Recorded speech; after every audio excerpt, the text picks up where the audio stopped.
નરસિંહનું એક સરનામું છે અને એટલે આપણે આજની ઘડી રળિયામણી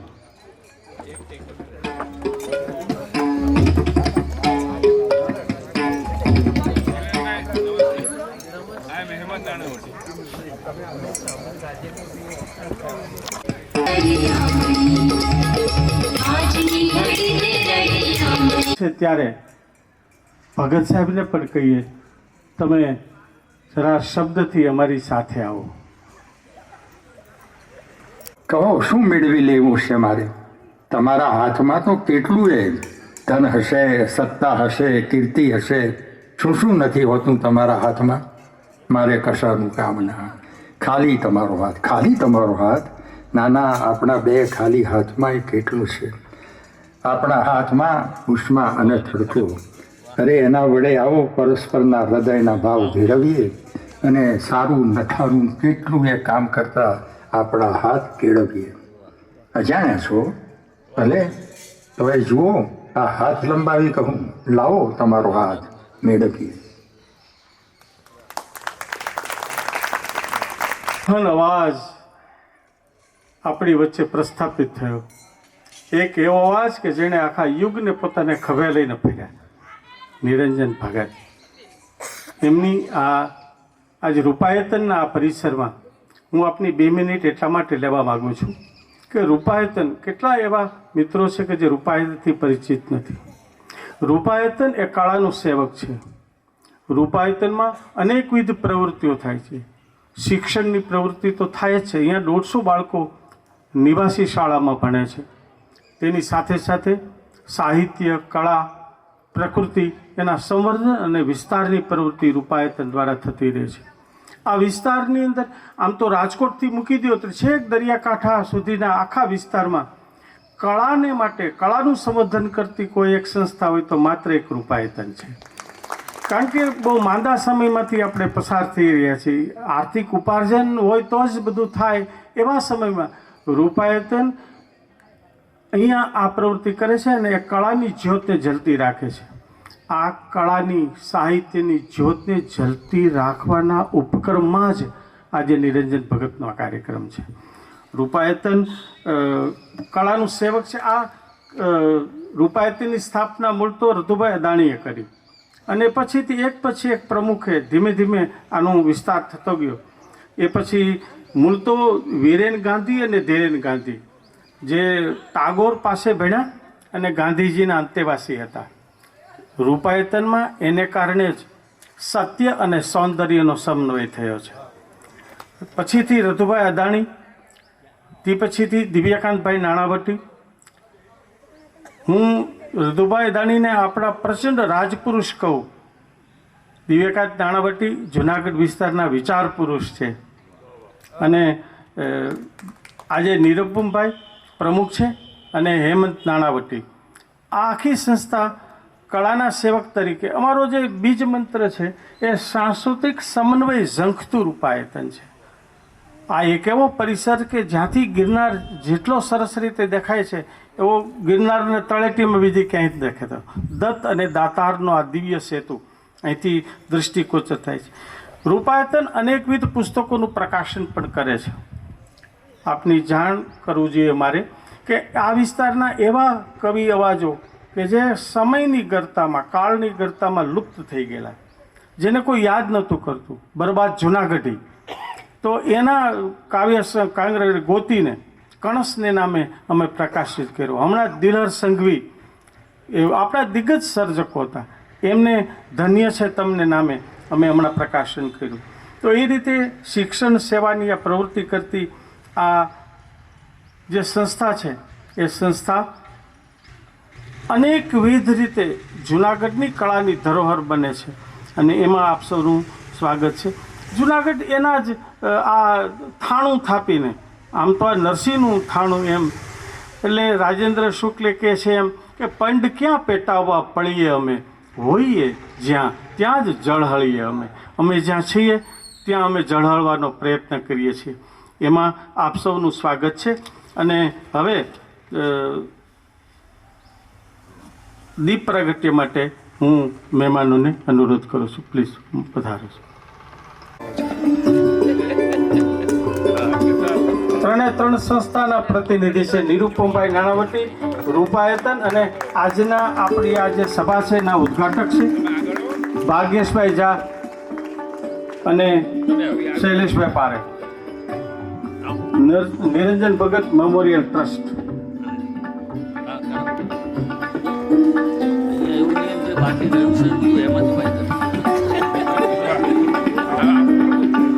મેં તો ઉંબર પર દીવડો મેલો કે ઘર મારું જળહળતું. આમ તો આ રૂપાહેતનમાં જે છેવાડાના લોકો છે ગામડામાં દરિયાકાંઠાના એના બાળકોના શિક્ષણની જ્યોત તો એ જલતી જ રહે છે. આજે આ નિરંજન ભગતની સ્મૃતિમાં જને આદરણીય ખંડ આ ભગત સાહેબને પૂછવાનું છે વાયા મનોજ ખંડેરિયા કે પૂછ એને કે જે સતાયું છે,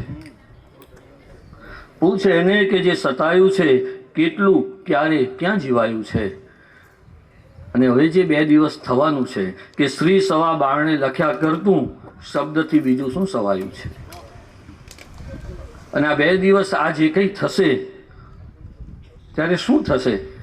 ત્યારે એ થશે કે સત્યને કોણ ધારે એ જોયા કર, એ કાં સુદર્શન છે ને કાં અડાયું છે.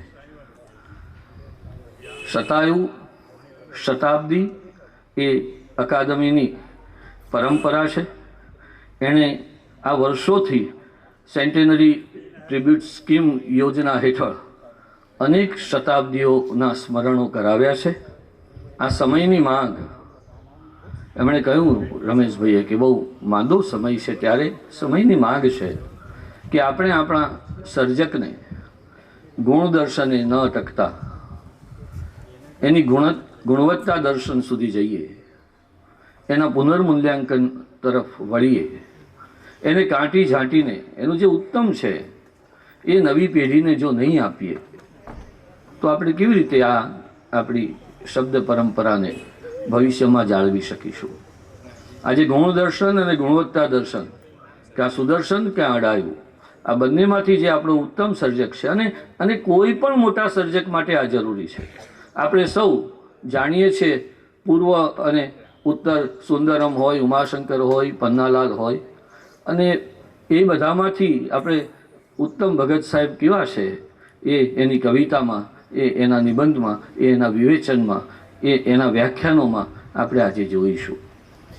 આ 2 દિવસના ઉપક્રમમાં અત્યારે જે ચારે તરફ મુશ્કેલીઓ છે સંસ્થાઓની, બહુ નુક્તેચીની એટલે ન કરાય કે માનનીય અકાદમી અધ્યક્ષ સાહેબ અહીંયા બેઠા છે, અને છતાં એટલું તો કહીશ કે અત્યારે જે બધી સંસ્થાઓ છે કે જેને માથે આ જવાબદારીઓ હોય છે એ ગાંધીના સમયની જેમ, મને એમ થાય ભાગ્યેશભાઈ કે ગાંધી તો બિચારા રચનાત્મક કાર્યોને ઓથે સ્વતંત્રતા તરફ જોતા હતા, અને કોંગ્રેસે એ સ્વતંત્રતાને આગળ ધરી અને રચનાત્મક કાર્યોને પોતાના એજન્ડામાં ન મૂક્યા.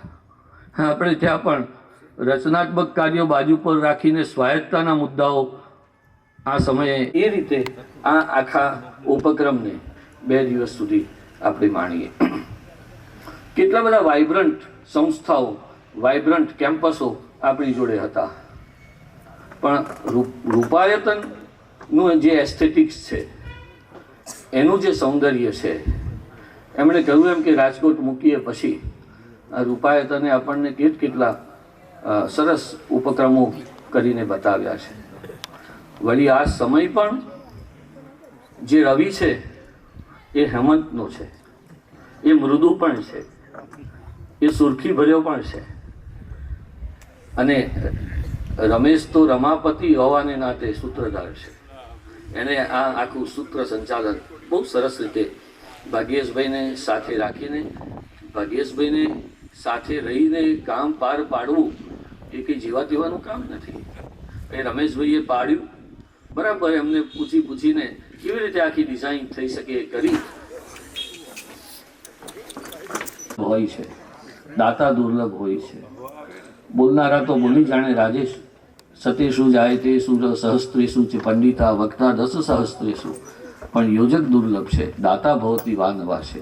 તો એ રીતે આખી ભૂમિકા અકાદમીએ અને રૂપાયતને ભેગા થઈને જે શરૂ કરી, અને એમાં ભગત સાહેબનું મેમોરિયલ માનનીય રાજેન્દ્રભાઈ અને શૈલેષભાઈને હું બધા પ્રફુલ્લભાઈને પણ યાદ કરીશ અત્યારે, એ બધાએ એમાં આહુતિ આપી અને સાથે જોડાવાનો જે ઉપક્રમ રાખ્યો, એને કારણે ઘણી હળવાશ, ઘણી મોકળાશ, ઘણી સગવડો પણ ઊભી થઈ. તો આવી એક ત્રિવિધ ભૂમિકા જ્યાં રચાઈ, ત્યાં આજનો દિવસ, આજનો આ હેમંત સૂર્ય ઉગ્યો છે, એનો આપણે સૌ આનંદ કરીએ. વિદ્યાર્થી મિત્રોને વિનંતી કે તમે સાહેબોના કહેવાથી અહીં નથી આવ્યા એવું યાદ રાખજો, અને અહીં આવ્યા પછી તમે ભગત સાહેબને સાંભળવા આવ્યા છો એવો અભિગમ દાખવશો તો તમે જરૂર જે તમારી માર્કશીટોમાં તમને નહીં મળે એવું મળીને, એવું મેળવીને અહીંથી જશો. તો એવી સરસ રીતે આ આખા ઉપક્રમને આપણે માણીએ, આનંદ કરીએ. રૂપાયતન, અકાદમી, મેમોરિયલ, આ ત્રિવિધ ભૂમિકાએ કેવી રીતે ભગત સાહેબ આપણા સુધી પહોંચે છે એને જાણીએ. એ રીતે આ ઉત્સવને આપણે સૌ પણ વધાવીએ એવી શુભકામનાઓ. આપ સૌને પણ ત્રણેય સંસ્થા વતી હાર્દિક આવકાર. અસ્તુ. જોશી ગુજરાતી ભાષાના નાતે નરસિંહના પાડોશી. તો અહીંયા નરસિંહના પાડોશી સૌ ભેગા થયા છે અને એના ઉપર ભગત સાહેબના આશીર્વાદ વર્ષા છે. નિરૂપમભાઈ મોટું માથું છે, આપને સૌને ખબર છે. અને 2-3 પ્રકારના બધા મિત્રો અહીંયા ભેગા થયા છે. એક એવા છે કે નિરંજન ભગતના આત્મજન છે, રાજેન્દ્રભાઈ હોય કે શૈલેષભાઈ હોય, એ આત્મજન છે. કેટલાક પાડોશી છે ગુજરાતી ભાષાને નાતે, જેમણે નિરંજન ભગતને વાંચ્યા છે, પ્રમાણ્યા છે અને ખૂબ એમના વિશે વર્ગોમાં પણ વાત કરી છે. અને કેટલાક નવા વિદ્યાર્થીઓ પણ છે, પીએચડીના વિદ્યાર્થીઓ છે, એમએના વિદ્યાર્થીઓ છે, કે જે હવે પછી આ 2 પેઢીએ જે ભગત સાહેબની સાથે રહ્યા એમને એ માણવાના છે, એને જાણવાના છે. હેમંતભાઈ જેવા એવા વિદ્યાર્થી પણ છે કે જે કોમર્સમાં ભણતા હતા અને નિરંજન ભગતના પીરિયડ ભરવા જતા હતા. એને કારણે કોમર્સને એટલે એના રિઝલ્ટને નુકસાન ખાસું થયું છે, પણ બીજો ઘણો ફાયદો થયો એના દ્વારાથી. દિલ્હી સાહિત્ય અકાદમીના સંવાહક ઓમ નાગરજી, એમને હું આવકાર માટે અનુરોધ કરું છું. नमस्कार.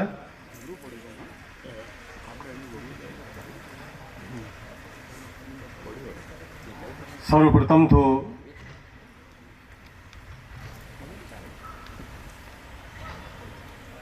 भारतीय संत परंपरा के शीर्षस्थ नरसिंह मेहता जी की इस धरती को प्रणाम करता हूँ.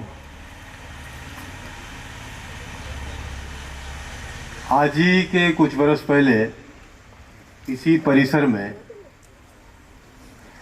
नरसिंह मेहता जी और भारतीय संत परंपरा पर इसी रूपायतन परिसर में हमने 2 दिन का सेमिनार आयोजित किया था. उस सेमिनार में भी वही उत्साह, वही उमंग और वही सहृदयता आयोजकों की थी जो आज है. साहित्य अकादमी के प्रति, साहित्य अकादमी के कार्यकारी सदस्यों और संयोजक महोदय के प्रति जो सहृदयता रूपायतन संस्थान खासतौर पर हेमंत जी नानावटी और निरुपम नानावटी जी, रमेश मेहता जी, आप सबका साहित्य अकादमी की ओर से मैं बहुत बहुत आभार व्यक्त करता हूँ कि कुछ वर्ष के अंतराल में रूपायतन में ये जो सुंदर आयोजनों की श्रृंखला शुरू हुई है, ये आगे भी निरंतर जारी रहेगी. मैं उसके लिए आपका आभार व्यक्त करता हूँ. दरअसल मंच पर उपस्थित सभी अतिथि महानुभावों का अभिनंदन है साहित्य अकादमी की ओर से.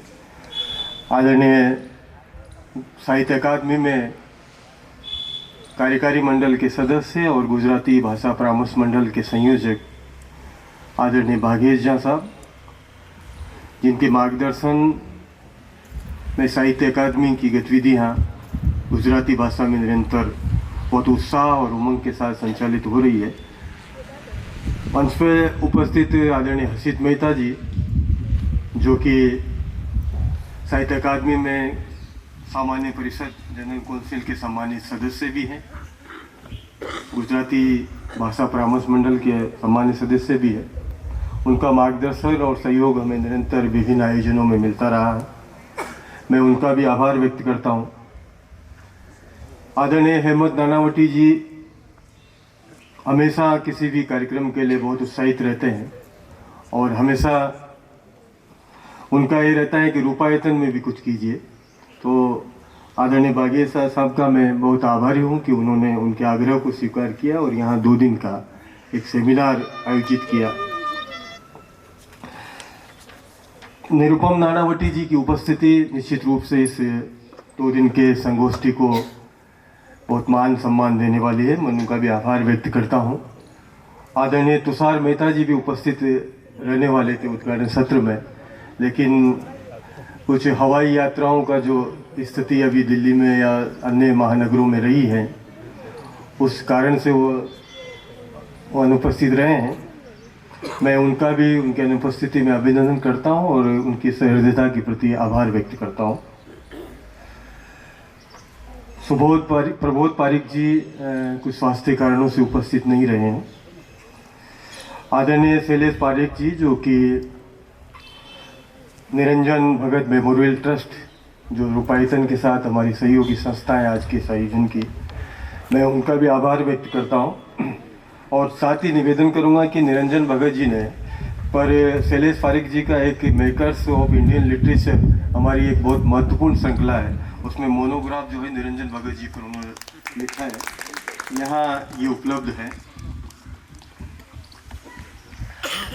आदरणीय रमेश मेहता जी, जो पूरे कार्यक्रम को लेकर संपर्क में रहे हम दोनों, और हमेशा आपका सहयोग रहा है। दरअसल इस बरस 3 गुजराती सर्जकों का जन्म शताब्दी वर्ष है। निरंजन भगत जन्म शताब्दी संगोष्ठी हम 2 दिन यहाँ कर रहे हैं। आदरणीय भागेश झा साहब के परामर्श पर धीरूभाई पटेल जी का भी जन्म शताब्दी वर्ष है ये। तो जनवरी माह में मुंबई में वो 2 दिन की संगोष्ठी हम आयोजित करेंगे साहित्य अकादमी की ओर से। और रमनलाल जोशी जी का भी जन्म शताब्दी वर्ष ये है। तो 2 महत्वपूर्ण सर्जकों का जन्म शताब्दी वर्ष साहित्य अकादमी को इस वर्ष मनाना है। तो जो स्नेह, सहयोग और प्यार आप सब गुजराती सर्जक, गुजराती साहित्य को प्रेम करने वाले लोगों का है, वो हमें निरंतर मिलता रहेगा, ऐसी उम्मीद है। गुजराती के ख्यातनाम कवि, आलोचक और अनुवादक के रूप में जिनकी ख्याति रही है निरंजन भगत, वो केवल गुजराती साहित्य में ही उन्होंने विपुल सृजन नहीं किया, बल्कि अंग्रेजी में भी उन्होंने कविताएं लिखी है और बहुत महत्वपूर्ण कविताओं का सृजन किया है। गुजराती कविता को नई चेतना, भावभोर और वैचारिक स्तर पर एक नया मुकाम देने वाले कवियों में निरंजन भगत का नाम शुमार है। ऐसा गुजराती साहित्य आलोचकों का और साहित्य इतिहासकारों का मानना है कि पिछले 20वीं सदी के 5वें दशक के बाद, यानी गांधी युग के बाद, अगर किसी ने कविता के क्षेत्र में कोई नई चेतना या नवीन दृष्टि गुजराती कविता को दी है, तो उनमें एक बड़ा नाम जो है वो निरंजन भगत है। और राजेंद्र और निरंजन युग के नाम से भी उनके समय को उल्लेखित किया गया है। जब कवि अपनी कविता का इतना बड़ा दायरा स्थापित कर ले अपनी लेखनी से कि उस कविता की पूरी पृष्ठभूमि में उसके युग उसके नाम से हो जाए, इससे बड़ी उपलब्धि किसी कवि के लिए नहीं हो सकती। तो आज हम उनके बहुआयामी व्यक्तित्व और उनके कृतित्व पर 2 अलग अलग सत्रों में 2 दिन हम बात करेंगे, जिसमें मैं हमारे साथ दर्शक दीर्घा में मौजूद आदरणीय विनोद जोशी जी, जो कि गुजराती परामर्श मंडल के पूर्व संयोजक हैं, आदरणीय मणिलाल पटेल जी, राजेंद्र पटेल जी, अजय राहुल जी, राजेश पंड्या जी, तमाम गुजराती के वरिष्ठ सर्जकों का, साहित्यकारों का, साहित्य प्रेमियों का मैं पुनः अभिनंदन करता हूं। और इस उद्घाटन सत्र के बाद हम पहला सत्र जो होगा उसकी अध्यक्षता राजेंद्र पटेल जी करेंगे और उसमें निरंजन भगत का व्यक्तित्व और वक्तव्य विषय पर डंकेश ओझा जी अपने निबंध का वाचन करेंगे। इसके बाद निरंजन भगत जी की कवि प्रतिभा पर राजेश पंड्या जी अपना वक्तव्य देंगे।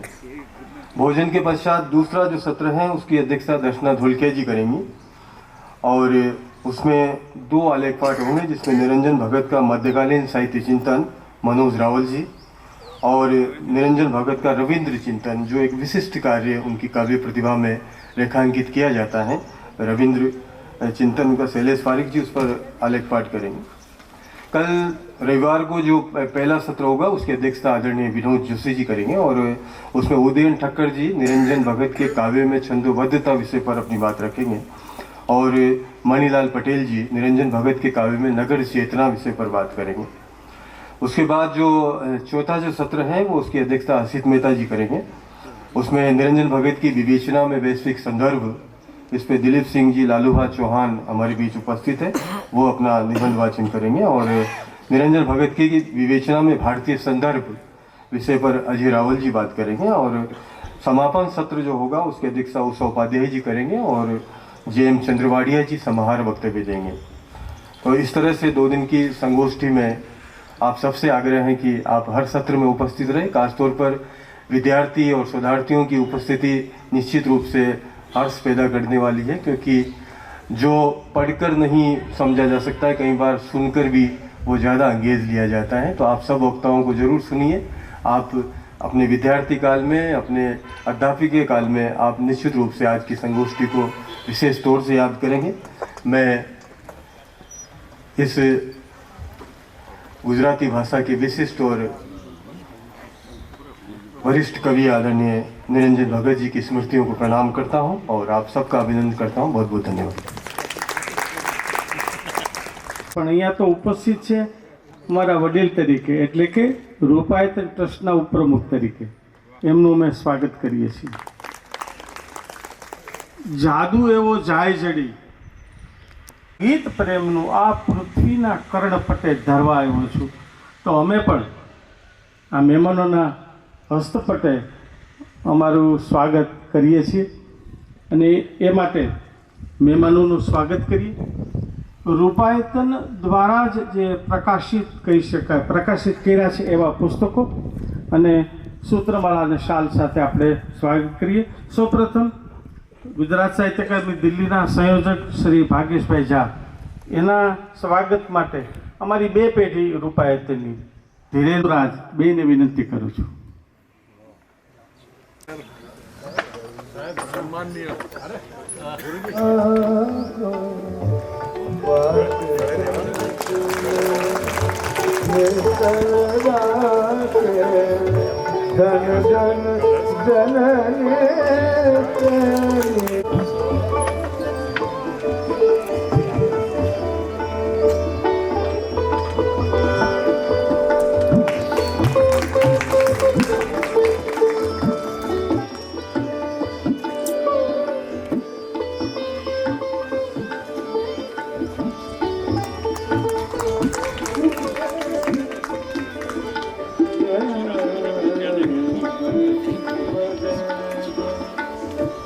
આ પરિસંવાદભાઈ નાણાવટી એમના સ્વાગત માટે હું શશીનભાઈને અને ઋતુરાજભાઈને બંનેને અનુરોધ કરું છું।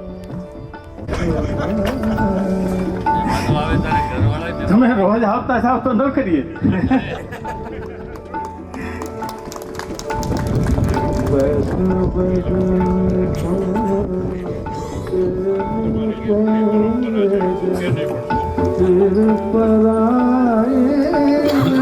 આ પરિસંવાદના આયોજન સંદર્ભ એમના માટે હું પ્રિયાંક અને શરમણભાઈને વિનંતી કરું છું।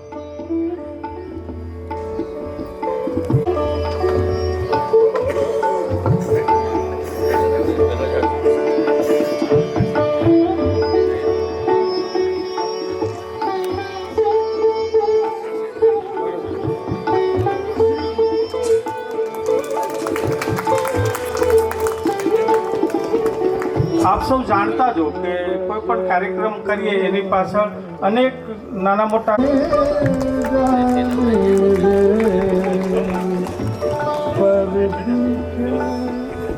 ઉપકાર કરે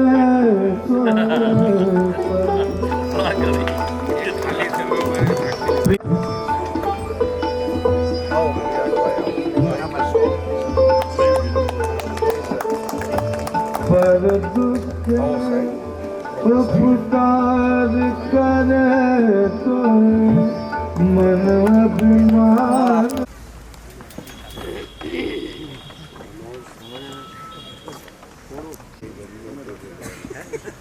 અચાનક પાત્ર બદલાઈ જાય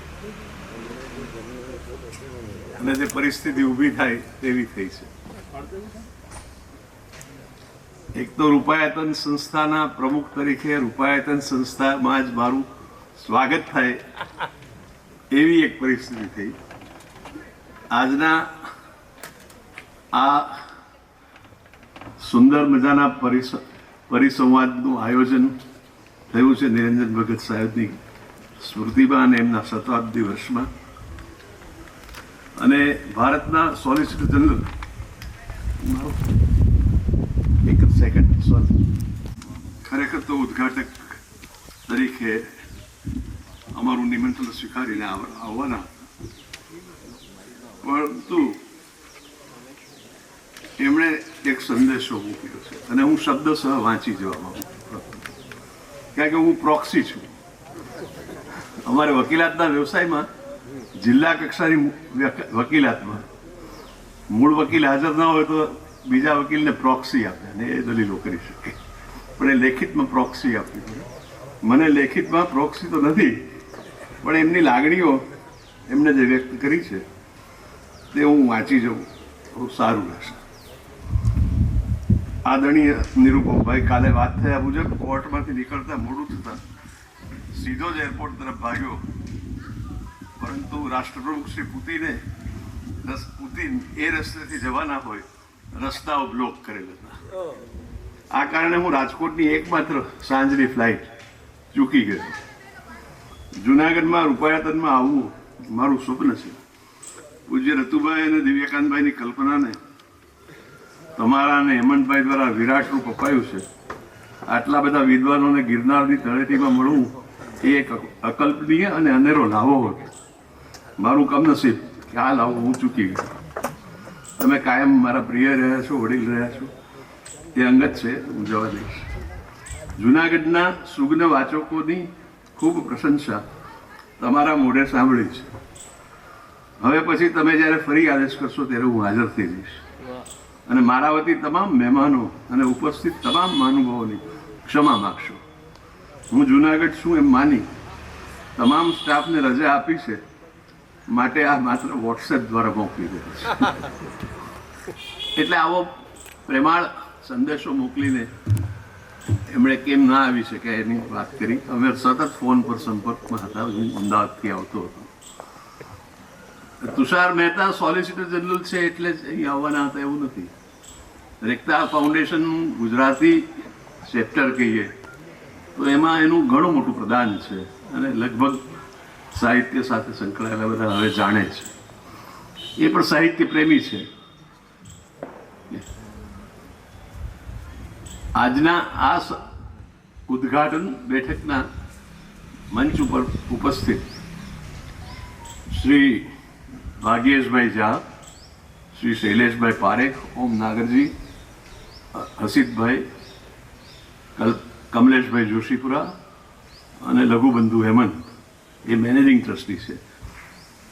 એના ઉત્સાહને કારણે જ આ બધું અહીંયા અમે કરી શકીએ છીએ અને થઈ રહ્યું છે.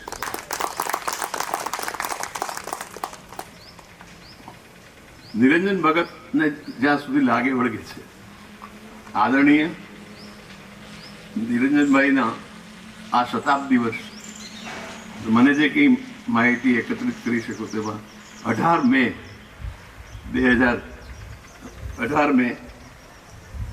1926 એમની જન્મ તારીખ છે. છંદોલય, કિન્નરી, અલ્પવિરામ, પ્રવાલ દ્વીપ, આ બધા એમના ખૂબ જાણીતા કાવ્ય સંગ્રહ છે. એમાંથી મેં કબૂલ કરું તો અલ્પવિરામ વાંચ્યું છે, એથી આગળ વાંચી શક્યો નથી. સાહિત્ય અકાદમી એવોર્ડ એમને મળ્યો છે, નરસિંહ મહેતા એવોર્ડ પણ એમને મળ્યો છે, રણજીતરામ સુવર્ણચંદ્રક અને નર્મદ સુવર્ણચંદ્રક પણ એમને મળ્યા છે. આ એમની સાહિત્ય ક્ષેત્રે કરેલા પ્રદાનની ઉપલબ્ધિઓ છે. ગુજરાતી સાહિત્યના પ્રસિદ્ધ કવિ, વિવેચક, અનુવાદક, રવિન્દ્રનાથ ટાગોરની રચનાનો પણ એમણે બંગાળીમાંથી ગુજરાતીમાં અનુવાદ કર્યો. અને હમણાં જ ઓમ નાગરજીએ કહ્યું છે કે આખો એક યુગ, રાજેન્દ્ર શાહ અને નિરંજન ભગત, એમાં આખો યુગ એ કાવ્ય યુગ કહેવાય છે. તો નિરંજનભાઈ ભગતને અમે એક પ્રોફેસર તરીકે જ્યારે યુવાન કોલેજમાં હતા ત્યારે જાણતા. LD આર્ટ્સમાં હતા, પછી સેન્ટ ઝેવિયર્સમાં પ્રોફેસર થયા, અને અમદાવાદનું એ વખતનું અલાઇટ ગુજરાતીઓનું ગ્રુપ નિરંજન ભગતને અમે ટાઉન હોલ હેવમોરમાં રોજ સાંજે જોતા, અને એ જોતા એમાંથી જે કંઈ હાંસલ કરી શકતા એટલું કરતા. હું ત્યારે લો કોલેજમાં અમદાવાદ ભણતો હતો, અને સાંજે ઘણા મિત્રો જાણે છે અહીંયા કે અમદાવાદની ટાઉન હોલ હેવમોર એ કવિઓ, સર્જકો, સાહિત્યના બધા મિત્રો, પછી રે મઠ હોય, પછી આધુનિક વિચારધારા હોય, કે જે સાહિત્ય લબ્ધ પ્રતિષ્ઠિત સાહિત્ય હોય, એ બધા જ ત્યાં ભેગા થતા, ચર્ચાઓ થતી, અને એની અમે બાજુના ટેબલ ઉપર બેસીને માણતા. અમને હજી ત્યાં જવાનો હક નહોતો, અધિકાર પણ નહોતો, અને અધિકૃત પણ નહોતો. તો ભગત સાહેબને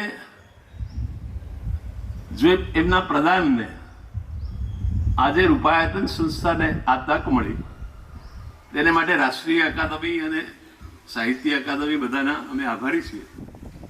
અને રૂપાયતનની પરંપરાની ઘણી વાત થઈ, વિશેષ એમાં મારે કંઈ જોડવાનું રહેતું નથી. એમ છતાં રમેશભાઈ મહેતા અમારા ટ્રસ્ટી પણ છે અને આજના સૂત્રધાર પણ છે. એમણે કહ્યું કે માંદા સમયમાંથી પસાર થઈએ.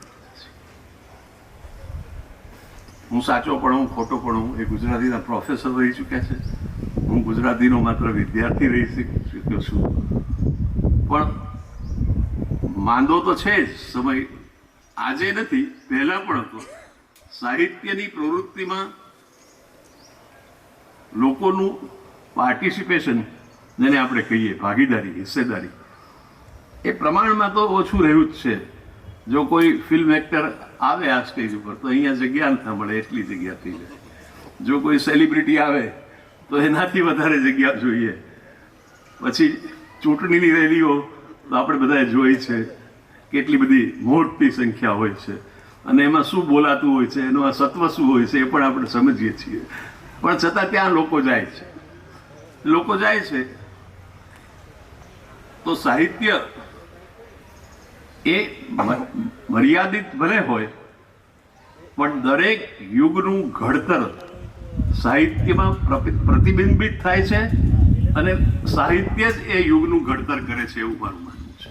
પછી વાંચતા લખતા આવડતું હોય કે નહીં, એ જુદી વાત છે. સારું વાંચતા લખતા આવડતું હોય તો એ એનાથી જુદી વાત છે. અને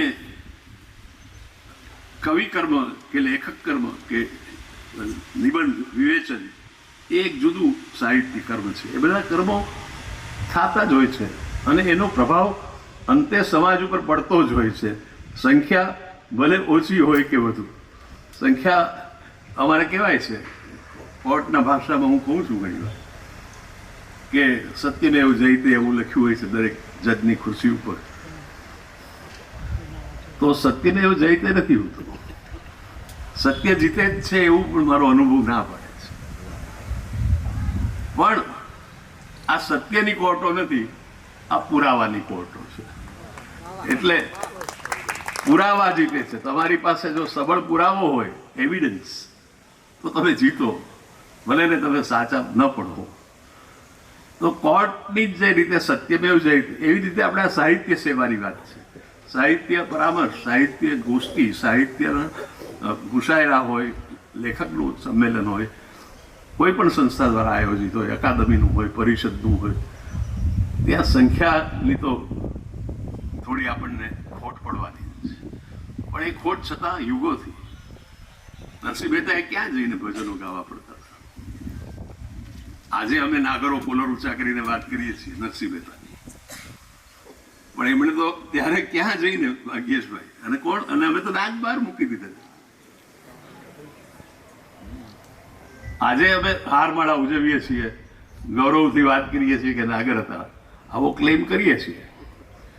તો ત્યારે પણ જ્ઞાતિના ચોકઠામાં જુઓ, સમાજના ચોકઠામાં જુઓ, દેશના કે કાળના ચોકઠામાં જુઓ, ત્યારે આવું તો તમને સતત યુગોથી દેખાય છે.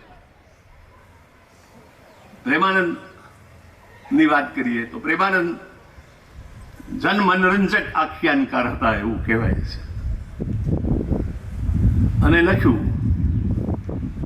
જે કદાચ સીધું વધારે પડે એવી અપેક્ષાથી લખ્યું હશે એવું હું નમ્રપણે માનું છું. કે અહીં કોઈ પુરુષ આવે ઓખારણમાં સદ્યપરણું, ન પૂછું જોશીને લગ્નજી, વસુવેલી જો બન્યું ફૂલ્યું, ન મળે નાથ સંભોગીજી. તો પ્રેમાનંદ જનમનોરંજક આખ્યાનકાર, તો આજે એનું વિવેચન થઈ શકે છે. ત્યારે તો ભીડ થતી, માણ વગાડતા. તો યુગોથી દર વખતે આધુનિક કવિતા શું, આધુનિક, ત્યારે નિરંજન ભગત આ સંદર્ભમાં મારા નમ્ર મંતવ્ય પ્રમાણે, અહીંયા સૌ વરિષ્ઠ સાહિત્યકારો ઉપસ્થિત છે છતાં હું આ ધૃષ્ટતા કરું છું કે મારા નમ્ર મત પ્રમાણે નિરંજન ભગત એ આધુનિક અને પારંપરિક પૂર્વ અને ઉત્તરની વચ્ચે હતા. ગુજરાતી સાહિત્યનો સંધિકાળ એ નિરંજન ભગત હતા એવું માનવું છું. કારણ કે એનામાં આધુનિકતા પણ આવી તો પરંપરા પણ રહી. એમના વિચારોમાં પણ આધુનિકતા દેખાય તો થોડી પરંપરા પણ દેખાય. આઝાદી માટેની એમની તમન્ના દેખાય તો આઝાદી મળ્યા પછીનો એમનો આક્રોશ પણ દેખાય. તો આ ભગત સાહેબ એમની જન્મ શતાબ્દીના આ વર્ષમાં રૂપયાતનને આ તક મળી છે એ માટે હું રાષ્ટ્રીય સાહિત્ય અકાદમીનો ખૂબ હૃદયપૂર્વક આભાર માનું છું. અત્રે ઉપસ્થિત આપ સૌને સામે પેલું પૈસા મળે તો જ બોલવાની આદતવાળા વકીલને મફત બોલવાનું મળ્યું છે એનો મને આનંદ છે. અને જતા જતા પૂર્ણ કે ગુજરાતી સાહિત્યનું શું, ગુજરાતીનું શું થશે, ભાષાનું શું થશે, ખૂબ ચિંતા વ્યક્ત થતી એક બેઠક હતી. સવારથી સાંજ સુધી ચાલવાની હતી અને મારે રજા હતી. હું બેઠો હતો, હું કોઈ વક્તા પણ નહોતો, સ્ટેજ ઉપર પણ નહોતો, માત્ર બેઠો હતો. ગુજરાતી ભાષા અંગે ખૂબ ચિંતા વ્યક્ત હતી કે નહીં રહે. હવે તો બધા કોન્વેન્ટ ને ઇંગ્લિશ સ્કૂલો ને જુદા જુદા બોર્ડો ને યુવાનો બધા ત્યાં જાય છે, અમેરિકા જાય છે, ઇંગ્લેન્ડ જાય છે, ભાષા નહીં ટકે. મેં કહ્યું મારે 2 મિનિટ બોલવું છે. કે એક કિસ્સો મને યાદ હતો કે એક અબજોપતિ કહેવાય એવા ધનાઢ્ય માણસે એનું વિલ લખેલું. એમનો પુત્ર તો માધ્યમિક શિક્ષકથી જ અમેરિકા મોકલી દીધેલું અને ત્યાં ખૂબ સારું સેટલ થયો, ત્યાં એ પણ ખૂબ કમાય. એમનો ગ્રાન્ડ છે પૌત્ર, પણ અમેરિકામાં જન્મ્યો, મોટો થયો, એને ગુજરાતી નામે કંઈ આવડે નહીં.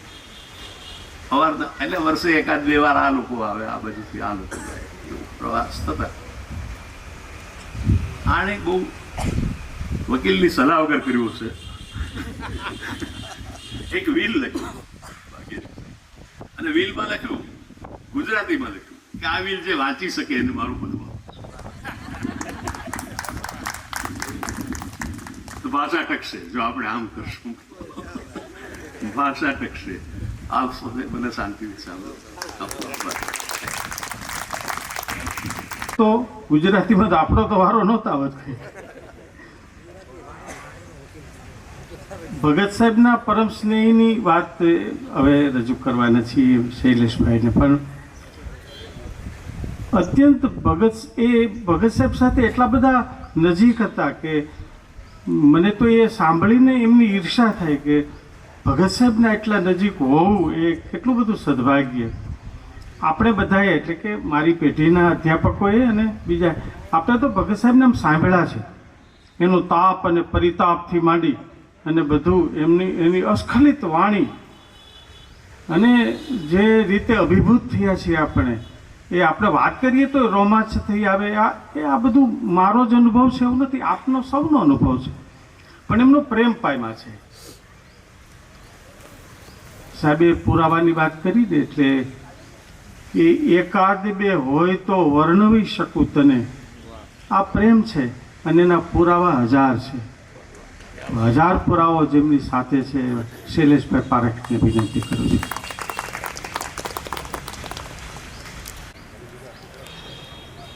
આટલા બધા સાહિત્યકારોની વચ્ચે હું સાહિત્યનો માણસ નથી, એનો પહેલો અગત્યનો પુરાવો કે મારે જે બોલવું છે મારે લખવું પડે છે. બીજી વાત અહીંયા આવ્યા પછી મને સૂઝે છે એ છે નરસિંહ મહેતા અને નિરંજન ભગત. નિરંજન ભગતના ગુજરાતીના આદિકવિ નરસિંહ મહેતા એ ખૂબ પ્રિય પાત્ર હતા અને તે નિરંજનભાઈ હંમેશા કહેતા કે ભારતના સંત કવિઓમાં નરસિંહ મહેતા એક જ એવા સંત કવિ છે કે જેમણે જ્ઞાન અને ભક્તિ બંનેની કવિતાઓ લખી છે. આ એક એમનું અંગત ઓબ્ઝર્વેશન હતું જે મેં એકથી વધારે વાર સાંભળ્યું છે. આજે નિરંજન ભગત મેમોરિયલ ટ્રસ્ટ તરફથી હું આપ સૌનું સ્વાગત કરું છું. નિરંજન ભગત શતાબ્દી પર્વ નિમિત્તે આવા સર્વગ્રાહી પરિસંવાદનું આયોજન કરવા માટે સાહિત્ય અકાદમી દિલ્હી અભિનંદનને પાત્ર તો છે જ, અને તેમની સાથે જોડાવા માટે અને આપણને આવું સરસ પરિસર આપવા માટે રૂપાયતન જૂનાગઢને પણ મારા અભિનંદન અને આભાર. આ પ્રસંગે મને નિરંજન ભગત મેમોરિયલ ટ્રસ્ટ વિશે થોડી વાત કરવી ગમશે અને મારી વિનંતી છે કે આપ સૌ મને એટલી વાર સહન કરશો. નિરંજન ભગતના અવસાન પછી માત્ર 3 મહિનામાં તેમના મિત્રો અને પરિવાર તરફથી આ ટ્રસ્ટની સ્થાપના 18/5/2018ના દિવસે કરવામાં આવી હતી. ગત 7 વર્ષમાં ટ્રસ્ટે કરેલી પ્રવૃત્તિઓ વિશે હું ટૂંકમાં વાત કરીશ અને આપને જણાવીશ કે અત્યારે અમે કયા પડાવ ઉપર છીએ. આ 7 વર્ષ દરમિયાન અમે નિરંજન ભગત મેમોરિયલ લેક્ચર્સ રાખ્યા છે, અનિયતકાલીન નિરંજન ભગત મેમોરિયલ પુરસ્કારો આપ્યા છે. તદુપરાંત 2 વર્ષ સુધી દર 3 મહિને ગુજરાતી સાહિત્ય, ભારતીય સાહિત્ય, આંતરરાષ્ટ્રીય સાહિત્ય અને સાહિત્ય અને માનવતા એ વિશે વિવિધ વિદ્વાનો થકી વ્યાખ્યાનો ગોઠવ્યા છે. અમે સ્કોલરશિપ આપીને સંશોધનને પણ મદદ કરવાનો પ્રયાસ કર્યો છે. પુસ્તકોના પ્રકાશનમાં પણ અમે ભાગ લીધો છે. આ બધી જ પ્રવૃત્તિઓ અગત્યની છે અને તેની તાતી જરૂરિયાત છે. એ માટે આપ સૌ મારી સાથે સંમત થશો એમ મને લાગે છે. મારી અંગત દ્રષ્ટિએ મારે એક ઓબ્ઝર્વેશન આપ સૌની સાથે શેર કરવું છે. મેં કહી તે બધી પ્રવૃત્તિઓમાંથી અમુક પ્રવૃત્તિઓ અમારે બંધ પણ કરવી પડી છે. એનું કારણ એટલું જ કે સાહિત્યકારોની પાંખી હાજરી. એટલે મને એમ માનવાનું મન થાય છે કે અમારા પ્રયાસોને સાહિત્યકારોની સહાય, સહાનુભૂતિ અને સ્વીકૃતિ નથી મળી. આ મારું અંગત ઓબ્ઝર્વેશન છે અને આપ સૌના સૂચનો તે માટે કંઈ હોય તો તે સ્વીકારવા અમે તૈયાર છીએ. હવે હું વાત કરીશ ટ્રસ્ટના 2 મુખ્ય પ્રવૃત્તિઓની. સૌથી પહેલી અમારી પ્રવૃત્તિ છે નિરંજન ભગત આર્કાઇવ્સ. કદાચ ગુજરાતના તો ચોક્કસ, પણ કદાચ ભારતના કવિ માટે પણ આ આર્કાઇવ્સનો પ્રથમ પ્રયત્ન હોઈ શકે એવું હું માનું છું. આજ સુધીમાં નિરંજનભાઈના મળેલા તમામ પેપર્સનું અમે ડિજિટાઇઝેશન કર્યું છે. તેમાંથી અમને મળેલા અમૂલ્ય ખજાનાની 1-2 વસ્તુની વાત આપને કરીશ કે તેમની અગ્રંથસ્થ આરંભની 40 કવિતાઓ અમને મળી આવી છે. તદુપરાંત તેમનું પ્રથમ અંગ્રેજી કાવ્ય જે તેમણે ત્રિવેણી મેગેઝિનમાં છપાવ્યું હતું તે પણ અમે મેળવ્યું છે. સ્વપ્ન વાસવ દત્તમનો અંગ્રેજી અનુવાદ અમે મેળવ્યો છે અને તેનું ન્યૂયોર્કમાં મંચન થયું હતું તેની વિગતો પણ અમે મેળવવાનો પ્રયત્ન કરી રહ્યા છીએ. તેમણે કરેલા નરસિંહ મહેતાના પદોના અંગ્રેજી અનુવાદની હસ્તપ્રતો પણ અમને મળી આવી છે. બીજી અનેક નોંધો પણ મળી છે અને તેનું ડિજિટાઇઝેશન પણ થઈ ગયું છે. હવે અમને જરૂર છે આપ સૌના સહકારની, જેથી આ બધાનો અભ્યાસ થઈ શકે અને તેમાંથી સંશોધન કરતા નિરંજન ભગતની પ્રતિભામાં ઉમેરો થઈ શકે. આ અંગે આ પ્રસંગે સાહિત્ય અકાદમી દિલ્હી તેમજ ગુજરાતી સાહિત્ય પરિષદ અને ગુજરાતી સાહિત્ય અકાદમી અને અહીં ઉપસ્થિત સૌ સાહિત્યકારોને અને તેમના મિત્રોને અપીલ કરીશ કે આ પ્રવૃત્તિમાં જેને રસ હોય તે અમારો સંપર્ક કરે અને આ બધા અમારી સાથે આ આર્કાઇવ્સની પ્રવૃત્તિમાં જોડાય તો અમને ખૂબ આનંદ થશે. બીજી પ્રવૃત્તિ છે એ અમારો એક બહુ મોટો પ્રકલ્પ છે. આપ સૌને યાદ હશે કે 1960માં ગુજરાત રાજ્યની સ્થાપના થઈ તે પછી અંગ્રેજી વર્સિસ ગુજરાતી એ વિશે ખૂબ મોટી ચર્ચા થઈ હતી. તે ચર્ચાને અંતે નિરંજનભાઈએ માત્ર 4 શબ્દોમાં પોતાનો નિષ્કર્ષ આપ્યો હતો અને તે 4 શબ્દો હતા: માધ્યમ ગુજરાતી, ઉત્તમ અંગ્રેજી.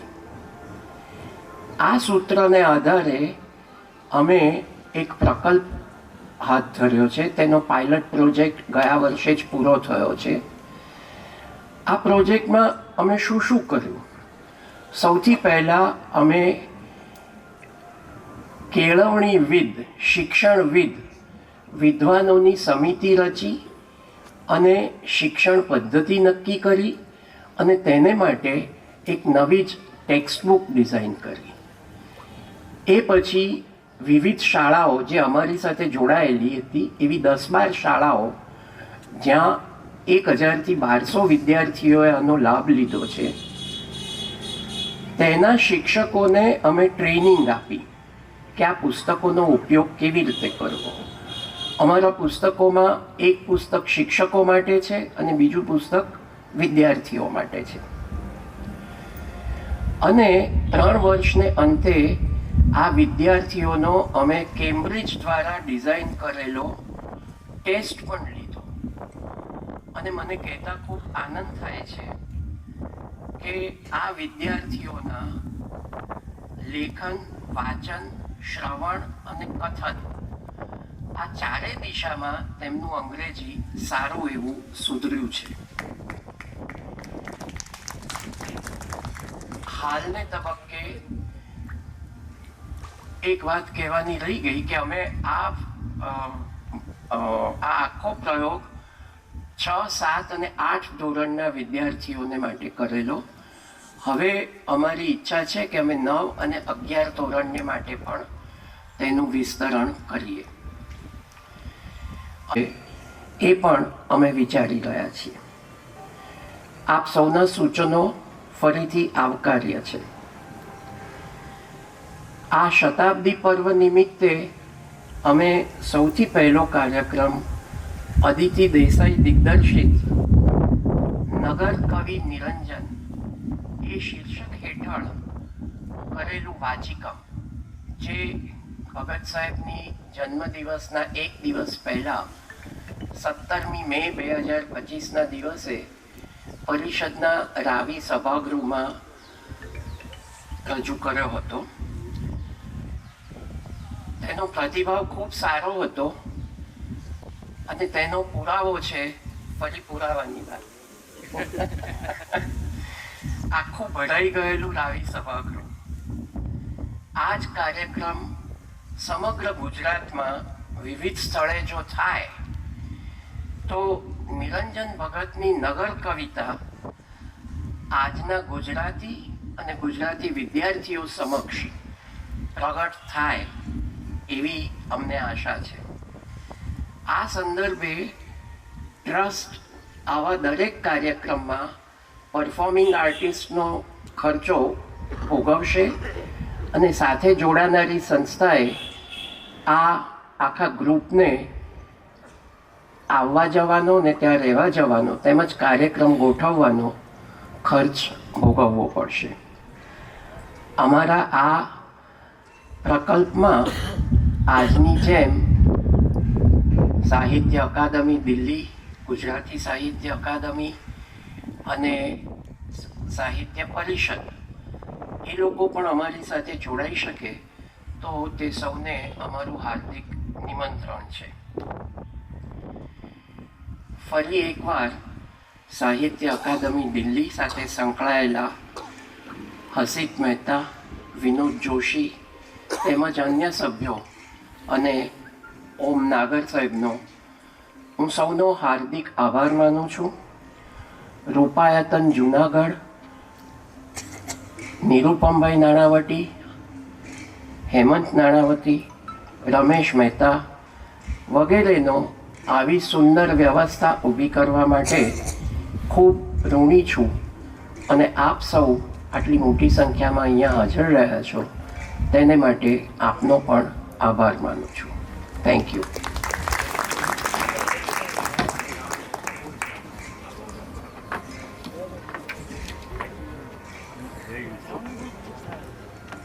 આભાર સર.